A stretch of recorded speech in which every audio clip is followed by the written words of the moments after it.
দেখো বন্ধুরা, এই ধরনের এক্স এর সলিউশন বের করতে বললে আমাদের তো মাথা হামেশাই খারাপ হয়ে যায়। তাহলে তুড়ি মেরে চলো আমরা এই রকম প্রবলেমগুলোকে সলভ করব।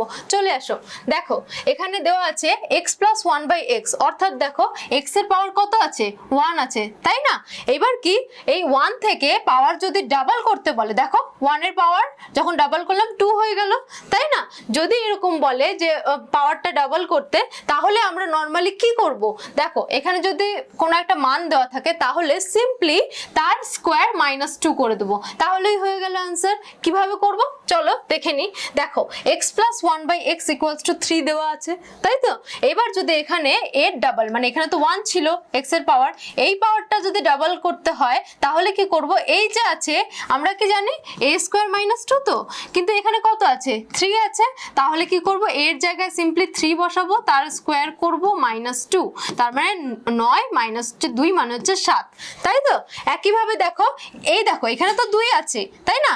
এইবার 2 এর আমরা ডাবল করে দিচ্ছি এর পাওয়ারটা, ঠিক আছে? তাহলে 2 এর পাওয়ার ডাবল করলে কত হয়, 4 হয়, তাই তো?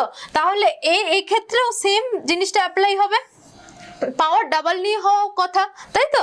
তাহলে এখানে দেখো এখানে হচ্ছে a হচ্ছে 7, তাহলে সেক্ষেত্রে আমরা a স্কোয়ার -2 বসাবো, তাহলে এখানে কত হবে, 7 এর স্কোয়ার মাইনাস হচ্ছে 2 মানে হচ্ছে 47, তাই না? তাহলে একইভাবে দেখো x to the power 8 plus হচ্ছে 1/x টু দি পাওয়ার 8 যে দেওয়া আছে, দেখো তো এখানে 4 আছে, ঠিক এর ডাবল কিনা x টু দি পাওয়ার 8টা, ঠিক আছে? তাহলে পাওয়ার ডাবল হয়ে গেল, তার মানে এটা খাটছে, তাই তো? তাহলে সেই ক্ষেত্রে এই কত হয়ে যাবে, এই 47 হয়ে যাবে।